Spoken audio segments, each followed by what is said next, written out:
Well, hey, everybody. Welcome to another episode of Huffer and Friends. This is a podcast designed to help you flourish at life and relationships. I'm your host, Huffer, lead pastor of the Gathering Christian Church in Naples, Florida. And every so often on our podcast, what we do is a themed episode called Can I Ask That? And just that's the idea of like we want to invite questions about faith and doctrine and what Christians believe and how do you live out your faith and how does Christianity really impact my life today. And so that's why we do these once a month. And what we have been doing over the last several months is walking through Ozark Christian College, my alma mater. They did a YouTube video series called Basic Christian Doctrine. And they're just kind of teaching like what do Christians basically believe about the world and about reality and like what are their tenets of their faith. And so that's what we've been walking through. We watch the video and then we have a Q&A, a discussion on that topic.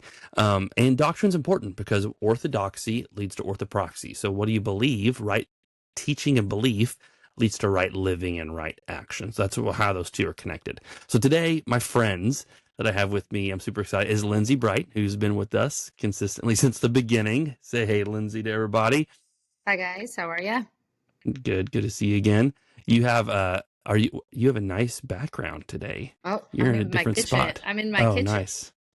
I like it. Nick's not very happy about it because he's in my dining room and he told me that I'm interrupting his work. Oh, hi, Nick. Thank you, Nick. And then we also have someone who's been on a podcast before, but in a different story. I did a 4-the-1 story, Scotty Forbes. How you doing, guys? So, Scotty, since this is like your first time doing Can I Ask That? Tell them a little bit about yourself and about your faith journey you've been on, just in a couple, 5 minutes. Sure. Scotty Forbes. I am 4.5 years now in Naples. Wow. Raised in Massachusetts, raised in a Catholic church, which is where most people in Massachusetts go to church. Was never really excited about church. I didn't grow up with, a good experience as far as learning and expanding my religion. It was more of a forced activity. So for me, my faith journey really started a little more than a year ago. Just curiosity about, jumping back into something or being involved with the church. Not sure really where that would lead me. And since then, a lot has happened. I was baptized, joined the church worship group, and just loving being involved and having a new community and lots of new friends and lots of new family, and looking forward to continue to grow and kind of grow my faith and broaden my knowledge about faith and about God, and it's been really exciting, and I'm excited for what it is going to look like going forward. That's awesome. I love it, man. It's been cool getting to be a part of your story and just kind of be along for the ride of how God's moving in your life and your family's life. So thanks for jumping in today and doing some Q&A on this topic of we watched the 5th session of Basic Christian Doctrine by Ozark's next level course called by Shane Wood, who's a professor that I had in college, and it's on the end times. And so that's the one we'll be discussing today. So if you haven't yet, pause this podcast, go watch and listen to Shane's lecture, his lesson on the end times in session 5 of that YouTube series. And then you can come back and kind of have a better context as to what we are discussing and what we're talking about. But the end times is kind of a weird, crazy, sometimes even scary topic that people kind of, are nervous about. There's an illustration that a preacher used, as if all of the books of the Bible in the New Testament specifically were like a neighborhood. The Gospels are like the bright, shiny houses that are big and nice at the front of the neighborhood. And as you start going back into the neighborhood, the houses get a little bit more run down, a little bit darker, a little bit more creepy looking until finally the very end of the neighborhood, here's this huge haunted mansion that is the book of Revelation. Because that's how a lot of us view the book of Revelation in the end times. And so hopefully today, walking through Shane's lecture and what we do and discuss, hopefully we can eradicate that. That's not how that book is supposed to be read, and that's not the goal of the book. And so anyway, I've also heard it said that this is kind of an interesting topic. People are excited about it because Sorry, my wife is texting me. I heard a preacher once said, if you want to draw a crowd, preach about sex or the end times. If you really want to draw a crowd, preach on, will there be sex in the end times? I love that. So anyway, but what did you guys think about the lecture before we do Q&A, anything? Just, thoughts on what Shane talked about, and yeah, did it surprise you how he approached it, challenge you? Yeah, thoughts. Scott, you can go. Yeah, certainly. Me not being a student of the Bible, right? Mm-hmm. I'm relatively new to reading the Bible, and so when I think of Revelation, it's like what you had said, right? It's that big, scary fire, demons. People would always say, there's bad stuff there, right? That's all it's Yeah. full of, just death and destruction and burning things down. And so listening to him explain it as, meant to cure homesickness Mm. was, kind of stopped me. I'm like, what, how? Like Yeah. that didn't make much sense to me, but, realistically, I guess, and you can tell me, but it's really meant to be a guide, right? Yeah. It's kind of like Absolutely. there's a lot of instruction in there. It's not just, Mm-hmm. this is what's going to happen. It's like, these are the things that we need to do to prepare the Yeah. right way. That's So it good. was, yeah, unexpected. It wasn't what I was thinking when I saw the Yeah. title of the video. So Yeah. And just to add on a little bit to that, the book of Revelation has a blessing attached to it. In chapter 1, I think it's verse 3, it says, "Blessed is the one who reads the words of this book," and it basically says, "and obeys it." Right? And so that's right. the purpose of the book, is to receive the blessing of putting into practice and obeying what the book is trying to teach us, to guide us on how to live. Right. And so that's the purpose of the book, not to live in fear, not to try and predict when Jesus is going to come back, all that kind of stuff. It's to obey. It's to change the way you live today. So yeah, Right. super good. What about you, Lindsay? I liked it. I don't really like talking about the end times. I've always it always kind of gives me a little pit in my stomach just because I don't like to think about it. Yeah. I'm always I flew last week and I was flying by myself and I was thinking, oh my gosh, what if my plane crashes? My family is going to have to live on without me. My kids are going to be raised by somebody else. Well, Nick, but Nick will move on and marry somebody else. I went through I went down that whole rabbit hole as I'm sitting on the plane and but when I think about the end times, I don't necessarily think like that. I guess at the end times we all go together and I'll be with my family and that. I think that provides a little bit more peace to me. By the name of the title of it, that's last night when you told me the name of the title and I was like, oh, the end times. Ugh, I hate, but I don't really think the podcast is what I was really expecting it to be, like he said, but Yeah, it was good. I think that's good. enjoyed it. So we had before we jump into just the podcast, and I mean reviewing Shane's video and his lecture, and then Q&A on that. Do a fun question. So Lindsay, what was the question again? I'm supposed to ask it, but I forgot it. Dang it! So is it? If you had 24 hours, if you knew the world was ending in 24 hours, what would you do? Oh man. Oof. I think for me is I would want to just go visit my family, spend as much time with the people I love as possible. My parents, my sisters, my of course my immediate family, my daughters and my wife. I live with them, but I'm 24 hours away from that part of my family. So I just want to spend as much time with those people I love as possible before the world ended. That'd be me. Is there anything that you'd want to do, or your last meal, or yeah, when I looked at this question, I immediately thought of food. So I love that. I would definitely have a last meal. I would definitely want to, if I could beef choose jerky? I would not beef jerky. I love beef jerky, but my 3 last meals, if I had a day to just paint what I wanted to eat, I would eat Chet's hot dogs, chili cheese hot dogs from Muskogee, Oklahoma, some barbecue in Muskogee, and then pizza and wings from anywhere. Just some good pizza, some good wings. That would be my last day. Would you do any activities, just hang out with family, or you want to do activities with your family? You want to go golf? Okay. Yeah, just hang out with family, just play games and reminisce, tell stories. Yeah, that's me.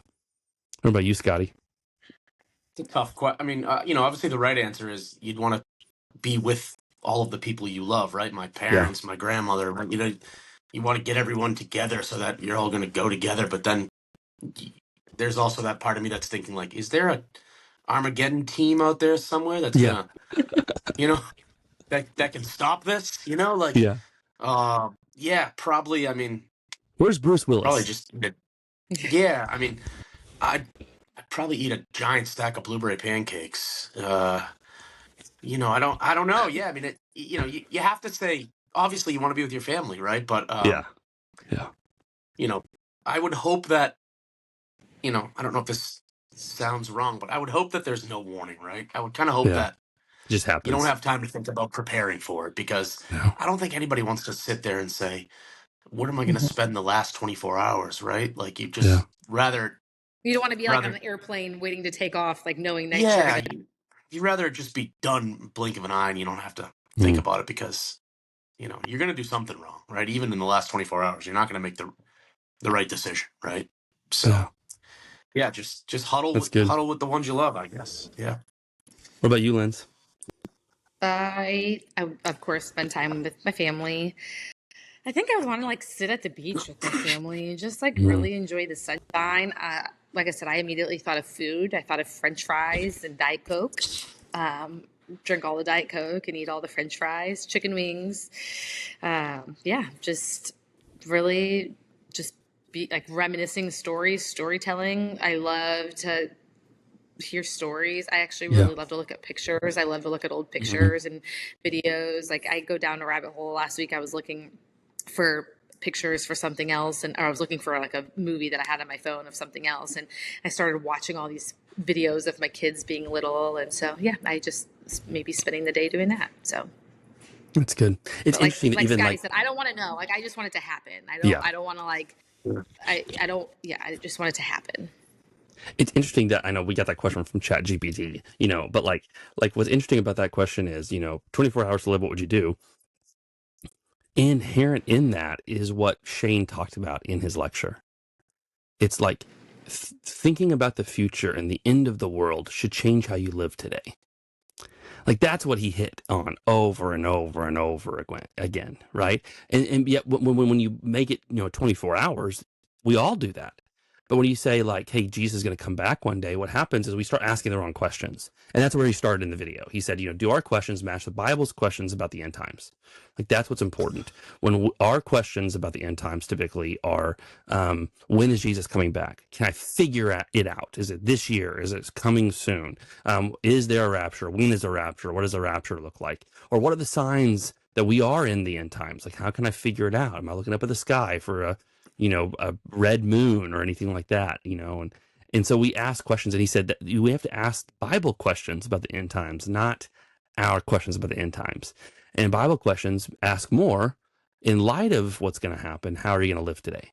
Like that's the question the Bible keeps asking and keeps drawing us to focus on. And he says, really, there's three passages that kind of unpack that help us do that show us the right questions. They're Matthew 24 and 25. Which was like basically no one knows that day or hour when Jesus is going to come back. And here's 4 parables about live right today. Always be ready is what those 4 parables are about.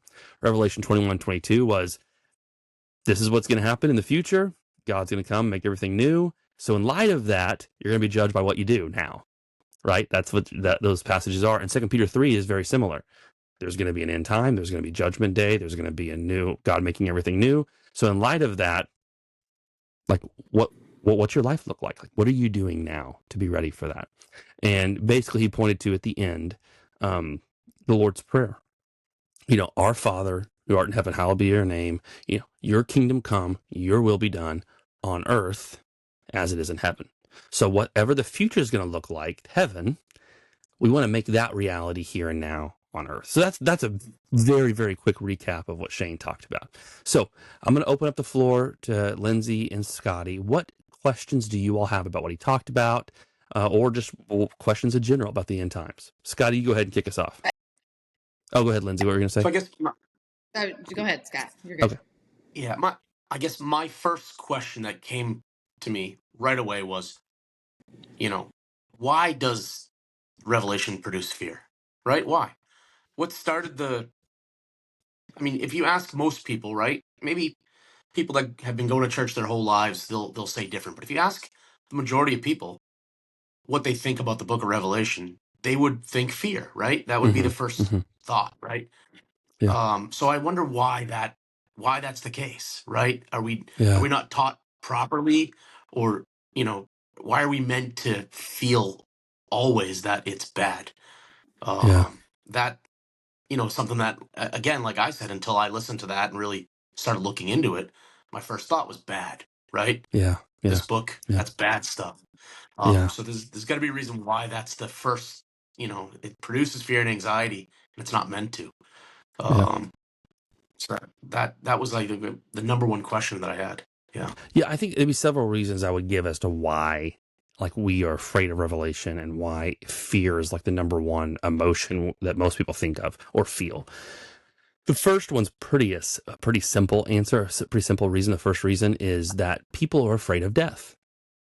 Right. So like when you think Right. about the end times, you think of the end of the world, you think about the end of your life, like automatically. And the number two fear of universal fear in the world is to die. Number one is public speaking, which is interesting. But number two Which fear is is crazy. death. And so like that is a part of when you talk about the end times, you think about Revelation, it forces you to think about dying. It forces you to think about the end of Right. your life. And that's a little somber thought. Like we don't like to talk about, we don't even like to use the word died. Like what do we say when someone dies? They passed away, Yeah. right? Like they're no Yeah. longer Something with us. else. We try to use different words because the idea of death is just ominous to us, especially in the Western world. We try to slow down death. We try to slow down aging. We try to get younger and younger and younger, and we do everything we can to try and not feel like we're getting older and older and older and getting closer to our death. So that'd be Right. the number one reason. Number two reason that people are scared of the Book of Revelation is because they don't understand it. Because when you read it, you're like, this is weird. This is confusing. It talks about a dragon and it talks about scorpion tail horses, and it talks about this prostitute on seven hills, and you just start thinking about and all of the different things, this lake of fire. Like, what does all this mean? It's confusing. And that's because it's written in a genre called apocalyptic literature that was very common in the first century. It'd be like fantasy genre today. Like we have tons of Right. fantasy books today, or mystery novels today, right? Like that's a very popular genre. Apocalyptic literature was very popular in the first century. So they all got it. They all got that all these things were symbols from Roman history and from Old Testament literature. We don't know Roman history and Old Testament literature. So when we hear about a prostitute in Seven Hills, we're confused. They knew that's Rome. Like immediately, that's what Rome is. Right. And so there's an element of like just not knowing it, not understanding it, that makes us a little bit scared of it because it has these weird images and symbols that we're not familiar with. The third reason I'd give, and this is the last one, is because us preachers, and I'm putting me in that category, we have weaponized revelation and death and going to hell in our preaching. Like we have fear is an easy motivator. Like if I can get you scared, I can motivate you to do stuff. Right. Okay. And so I think there is a fault on behalf of preachers to scare you into heaven, to scare you to get baptized, to scare you to give your life to Jesus. Because we'll say, hey, if you died today, would you know where you went? Would you spend eternity with Jesus in heaven, or would you go to hell?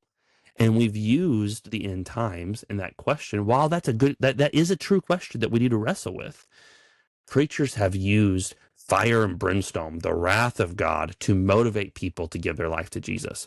And so us preachers are part of the problem. We've tried to scare people to do what we want them to do, which is, I think, a horrible motivation. So it'd be some of the reasons I think that why when we think of Revelation, we're Gotcha. immediately fear is the first emotion we feel.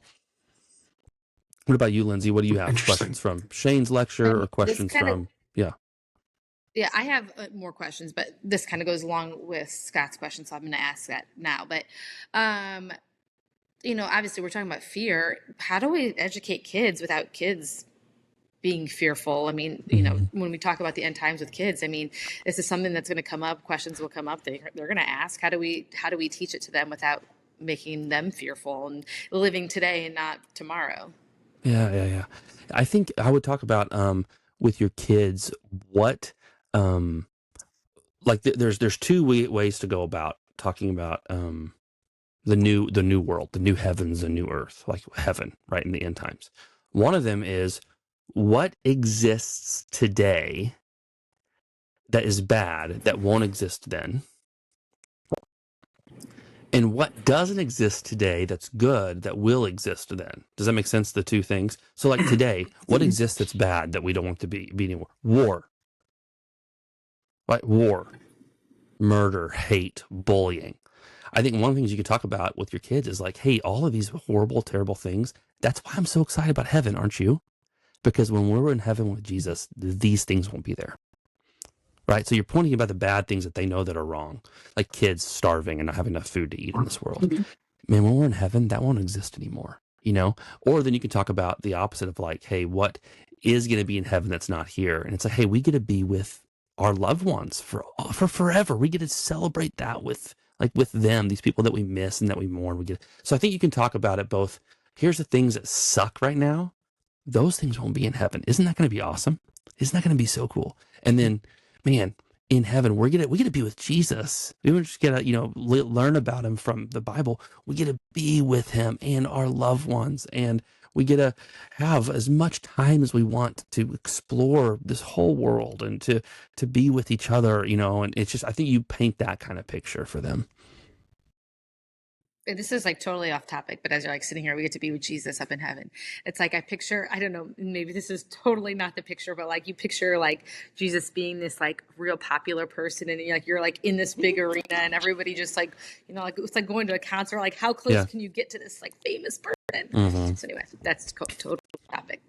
Yeah, no, you're good. Scotty, you want to go? Next question. Yeah. Yeah. So this kind of, I guess this all goes together, right? It's all similar topics, but so I think in Matthew 25, where Jesus connects being ready with how we treat people, right? Especially vulnerable people. So I wonder, what does that readiness look like in life today, right? And in the church? That was my next question too. Like, just bouncing off yours, like it keeps saying, be ready, be ready, be ready. Right. We don't know when it's going to happen, but what does ready mean? Like practically, right? What is that like?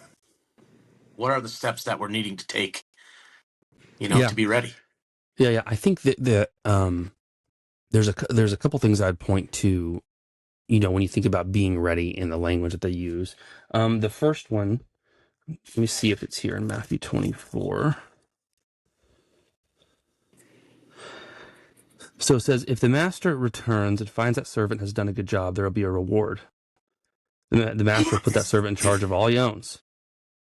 What if the servant is evil and thinks my master won't be back for a while, and he begins beating the other servants, partying and getting drunk?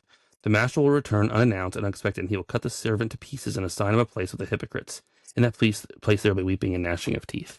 So there is an element of being ready that has to do with your morality, that has to do with your ethics, with how you live.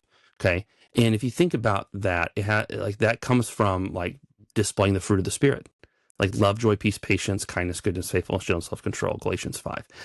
Is your character, are you ready for this new world by reflecting it, right? And is this new world's going to be like this? Am I reflecting what that new world's going to be as a follower of Jesus? Am I representing him to others so that they can see and be ready for him to come back, right? That's the first piece. The second piece is, how am I loving other people? Okay. How am I treating, he's very clear in Matthew 25 about the least of these, the hungry, right? The person in prison, the naked person. Like Jesus expects his people in his church to care for the least of these in the world. Like that's because for him, that's what is establishing heaven on earth. Is in heaven, we won't have the hungry, the naked, those in prison. Like those that will not exist there. Well, then it's the church's job to make that future. So you think we're going to be, quick question, so we're going to be clothed in heaven? Yeah, oh yeah. Okay. No, I don't know about that. But okay. Good. But that future, we're making that future a reality today. Okay. And so that's why at our church, The Gathering, we partner with St. Matthew's House. When I moved here to Naples, we wanted to find literally a Matthew 25 ministry. Is there an organization that feeds the hungry, that's clothes the naked, that helps those in prison, all those things describe Matthew 25? And I started looking around. You know why St. Matthew's House is named St. Matthew's House? Because they started they do all based of on those Matthew things. 25. 20, 30 years ago, Wow. a group of people read Matthew 25 and said, we need to do that. And that's how St. Matthew's House got started. So that's why 1% of every dollar given to the gathering goes to St. Matthew's House, because we want to be a church that partners with them on being ready. Like, that's what it means to be ready. The last thing I see about being ready, how that impacts you today, is the urgency of the mission of Jesus to reach the lost. Like that's the guy that has the the bag of gold given to him, and he hides it in the sand. That guy isn't living in the urgency that we need to go reach those far from God so that they are ready, right? So how do you be ready today? It's like your ethics, like your character, Yeah. the fruit of the Spirit. It's caring for the vulnerable of the world, the least of these. And 3, it's partnering with God in his urgent mission of reaching the world with the gospel. I would say those are the 3 things that come to my mind right off the bat when it talks about being ready.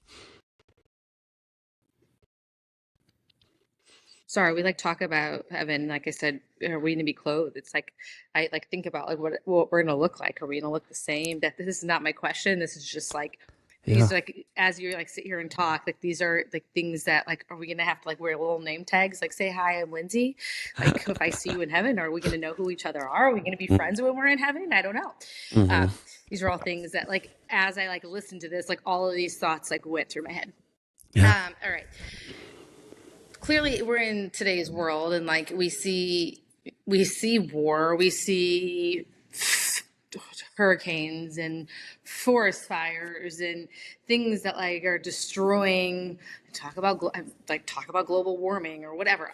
I don't care about any of it. Not that I don't care about that stuff, because that's terrible. They're terrible things. But how you have these people who are these are the signs of the end times, and the rapture is coming. It's coming. Obviously, maybe they are, maybe they're not. But are there signs to look for that it's coming? I'm glad you asked that question, because most people ask that question when it comes to end times. What are the signs? Aren't there signs in the Bible that talk about the end of the world and be aware of those things? Okay. That is actually I would argue, and I think the majority of church history would argue that is a wrong reading of Matthew 24. Okay. In Matthew 24, Jesus preaches a sermon to his disciples about in that sermon, he's responding to a question they ask. So I'm going to slow down for the podcast, and I'm going to talk you through this, because this is super important. And this is where we get a lot of our wrong thinking about the end times. Okay. So we're going to be Matthew 24. In Matthew 24, they're in Jerusalem. Okay. They're at the temple, this building that's built where all the offerings are happening, and they're offering sacrifices where the priests are. And they're walking around with the disciples and Jesus, and the disciples are pointing to him all the various temple buildings. And he responds saying, hey, do you see all these buildings?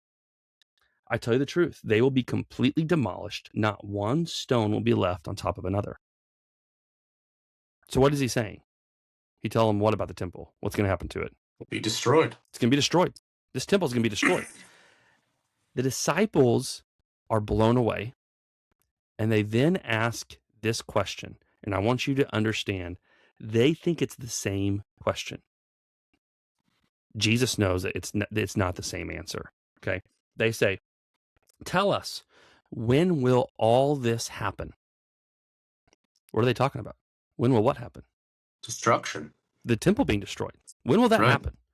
And then they ask, and what will be the sign to signal your return and the end of the world?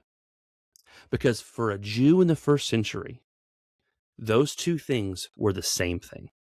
They can't envision the temple being destroyed and that not being the end of the world. For them, the temple being destroyed and the end of the world and Jesus coming back were the same event. Jesus does not see it that way. And the reason we know why is because of, in the Greek language, the disciples said, in the end of the world, and they use the Greek word suntileia. which literally means the end of everything. Okay, you see it in all the places in the parables in Matthew 13. It means the end of everything. You see it in Matthew 28 when Jesus says, "And I'll be with you to the very end of the age." He uses suntelea. Okay, that's what they're asking. When Jesus answers them, the whole rest of Matthew 24, he doesn't use that word. He's using telos. When he talks about the end, he's talking about the end of a process, the end of a period of time, not the end of everything. It's a different Greek word. And Jesus, for the next several verses, he answers their first question, which is, when's the temple going to be destroyed? When's that going to happen? And then he shifts gears and answers the second question, when am I going to come back on the end of everything? And guess what? All of those signs, Lindsay, that people ask about, wars, rumors of wars, earthquakes and plagues, and different messiahs coming, that all of those things are in the section of Jesus answering the question about the temple being destroyed. Okay, and I'm going to show you why that's true. So Jesus says in verse 17, so then those in Judea, he goes, when you see all of this stuff, like this bad stuff that he called the abomination called desolation, when you see that happening, standing in the holy place, flee to the hills, get out of Dodge. A person on the deck of a roof must not go down to the house to pack up their luggage. A person out in the field must not return even to get a coat. How terrible it will be for pregnant women and nursing mothers in those days. And pray that your flight will not be in the winter or on the Sabbath. Right? Okay, so I'm going to stop right there. If all of Matthew 24 is about the end of the world as we know it, Armageddon, deep impact, okay? Right. How does it help you to not go flee to the hills? It doesn't. The world's going to be destroyed, right? How does it help you to not go down and pack? That doesn't help you at all. How does it help you to not go back and get your coat? Why would it be bad for pregnant women and nursing mothers on the end of the world, of the end of everything? If everything's going to end, it's going to be the same for everybody, right? But if he's talking about all of this, about the temple being destroyed, which happened in AD 70 by the Roman Empire, came, surrounded Jerusalem, conquered Jerusalem, and destroyed the temple. Okay, we actually have history of an army 4 years before that coming in, surrounding Jerusalem, right? And then all of a sudden they back off, and the Christians do exactly what Jesus told them to do in Matthew 24. They ran to the hills, and they escaped the destruction of the temple. Like, we have historical records of all of this happening. And guess what? That happened because there was wars and rumors of wars that were coming from Rome with this massive undoing of the lineage of emperors at the time. There's always been wars. There's always been wars and rumors of wars. That doesn't help you know if the world's going to end or not, because there's always been that. But if it was talking about from 30 AD to 70 AD, there wasn't always wars then. That when their war started to happen, they knew, oh, the temple's going to be destroyed soon. So everything in Matthew 24, all of that is about the temple destruction. Okay, it's not about the end times. So to ask, hey, what signs should I be looking for? Don't. The clearest teaching on the end of the world comes in verse 36. No one knows that day or hour, not even the Son, only the Father. So be ready. So be ready. Stop looking for signs in the news with war. Who's the ant? Stop that. That's getting distracted about the future. That's not what it's about. Okay? All that in Matthew 24 was about the destruction of the temple, which happened. And then the rest of Matthew 24 is about, when will I come back and the end of the world occur? No one knows. Be ready. That's why Shane in the video started in verse 36 on the end of the world, because everything before that's about the destruction of the temple. So what? Yeah, go ahead. Why do you think historically we focus so much on timelines and prophecies and predicting the end of the world, right? Like I feel like, throughout history you've got, all of these people prophesizing over, this is a sign that the end of the world is going to be at this date and this is what's going to happen. And that's like you grow up, even if you're not a Christian, you grow up hearing about that, right? Oh, the world's going to end in 2020, in 1999 at midnight. It's just very, Yeah. Yeah. People are consumed by Y2K. Yeah. they're consumed by knowing or thinking about that they think they know when the end of the world is going to be. And Mm-hmm. that's, obviously that's been going on for 2,000 years, right? It has not. Oh, it hasn't. So this is a newer. That is a more newer, recent phenomenon. Okay. My buddy, he's a professor at Ozark. Shane Wood, he's the one that did the lecture. Okay. Go to his website, shanejwood.com, and he has all of his lectures on Revelation there available for free. You can listen to all of them. They're phenomenal. They're fantastic. He has his master's degree and PhD are all in Revelation studies. Really, really good stuff.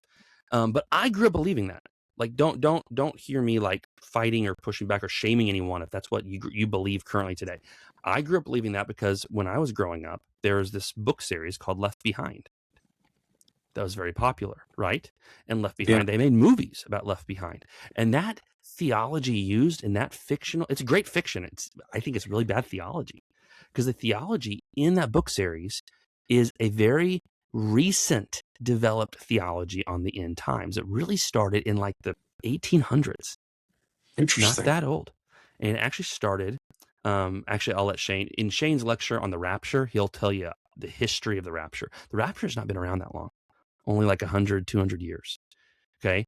And where that came from, there was like a lady with a self-induced coma that had this vision of the rapture and started teaching it, and they started teaching it. And then that doctrine got put in the Schofield Study Bible in the footnotes. Okay. So when people start reading the Schofield Study Bible, they read the footnotes, they believe that the footnotes were the same as the Bible, and they're not.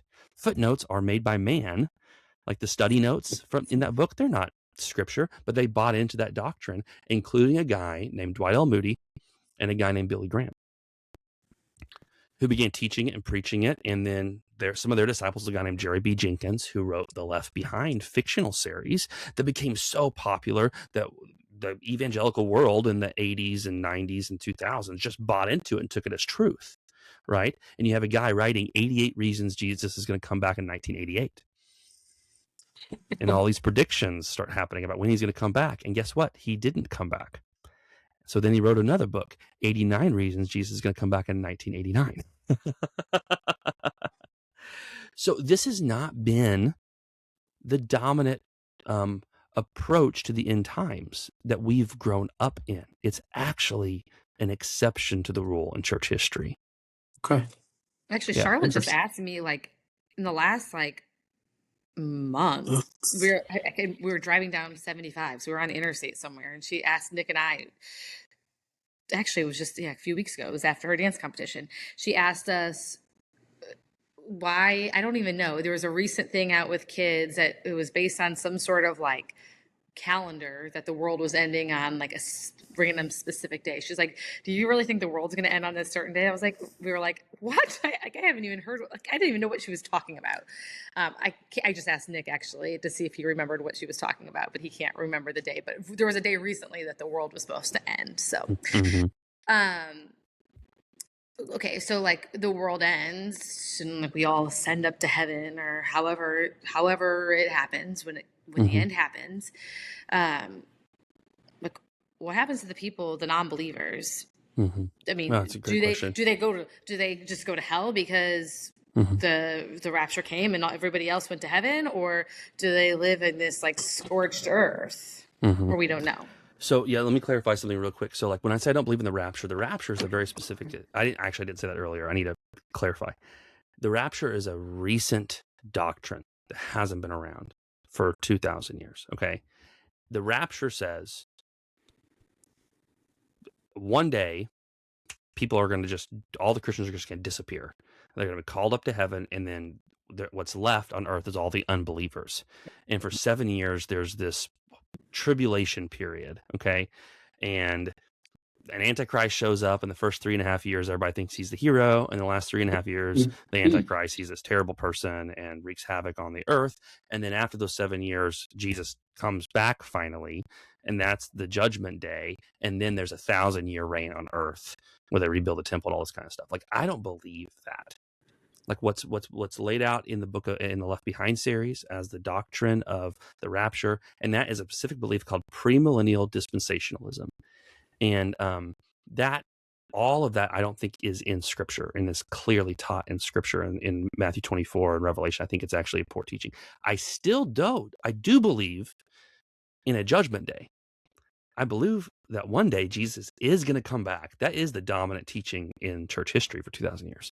He will come back, and those that are in Christ will resurrect and live with him for eternity here on earth. And I do believe that it's not like souls going up into heaven and like this ethereal, like playing harps and singing in choirs. Like that's not what heaven is.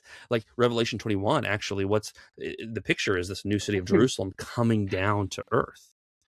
Like God made this creation in Genesis 1. He's going to remake it in Revelation 21, 22. So we're going to dwell here, but it's going to be made new. It's not cursed anymore. It's going to be perfect, like it was intended to be, the garden, right? And he's going to resurrect everybody, and we're all going to live with him who are in Jesus, okay? Who are followers of Jesus will be resurrected and live with him for forever here on this earth. Now, that's judgment day. What happens to the unbelievers, those who do not believe in Jesus? There's several views about that. And that's basically the doctrine of hell. Like, what do you believe about hell? What do you believe about people who don't believe in Jesus? What happens to them? I would say there's 3 orthodox teachings on hell that the church has said throughout church history. Yeah, that it's one of those 3 things. Okay. The first one is that the people that don't believe in Jesus, they are separated from him, and they are they are sent to this place that's fire, a lake of fire and darkness, and they suffer. It's called eternal suffering. It's eternal conscious suffering. They're conscious and they're suffering for forever, and they're never put out, or they never die. They just are tortured for all eternity, right? Have you heard of that viewpoint before? Yeah. That is a viewpoint of hell, okay? And a lot of people believe that viewpoint of hell, and there's certain passages you can point to that seem to reference that. A second viewpoint of hell is that if you don't follow Jesus, you go to hell. And it's more of a metaphoric description of hell. It's not saying that hell's a metaphor. It's saying hell's not necessarily an eternal fire in darkness and torture for forever. They think that those symbols are metaphors for how bad hell is. And what basically they would say is, when you are separated from God for eternity, that's eternal separation. It sucks. That's not what you want. You don't want to be separate from him. And that when the New Testament authors are writing about it, they're using this metaphoric language to describe how bad it is. Because what they say is, you can't have darkness and a lake of fire. Like if you have a lake of fire, it's not going to be darkness, right? So you can't take each of these things literally. You have to take them as a metaphor for describing the severity of it. And then the third position would be annihilationism.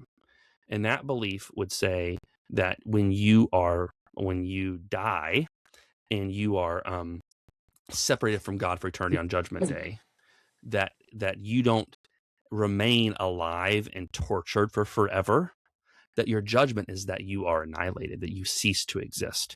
And so that those that aren't in Jesus just no longer exist in the world. The only beings that exist with God in heaven are those that are resurrected and have the Holy Spirit in them and are with them. So those would be the 3, I think, dominant views of hell about what happens to those that do not believe in Jesus.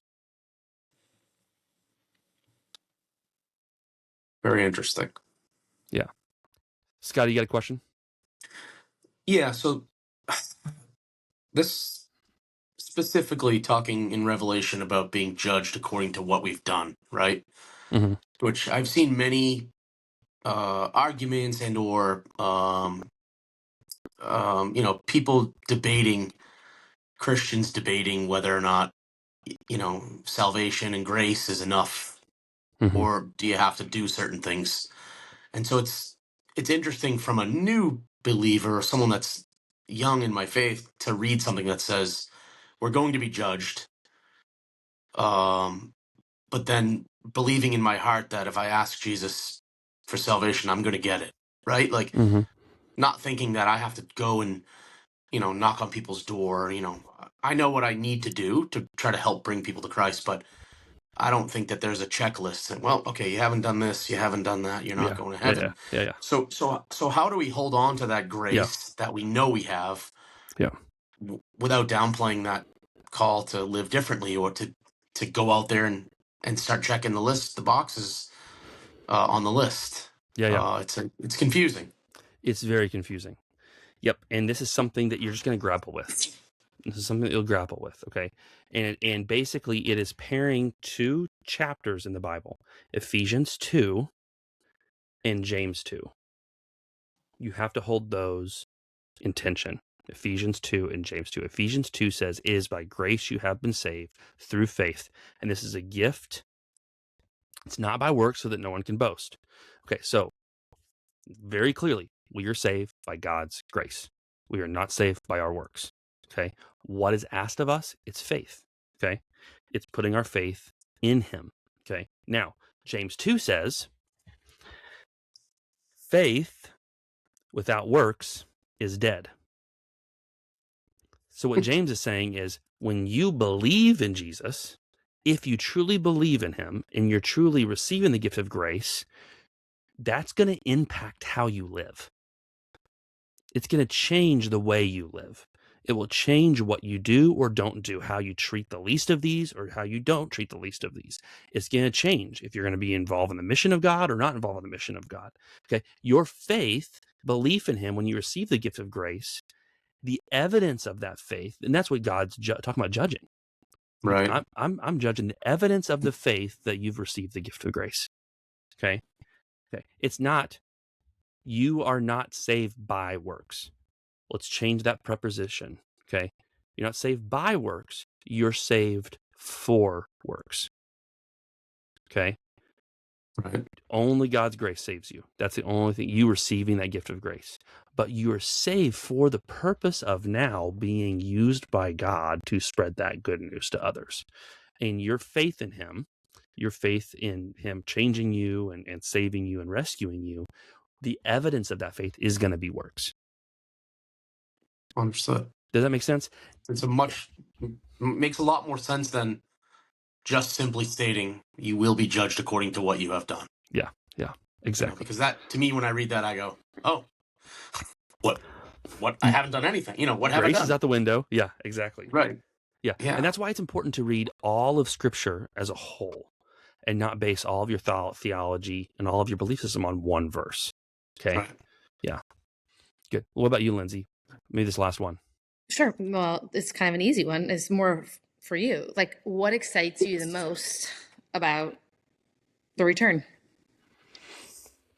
Maybe it's not easy, but it was more lighthearted. No. Yeah. I'm excited for the end of suffering.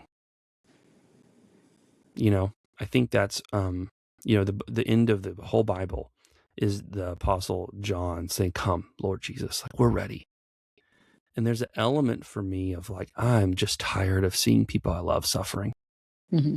I'm tired of experiencing suffering in this world, pain and heartache of, wars and sexual abuse and mental health and broken marriages and orphans and widows and the poor and the oppressed and, sex trafficking. Like, I'm just ready for it to be done.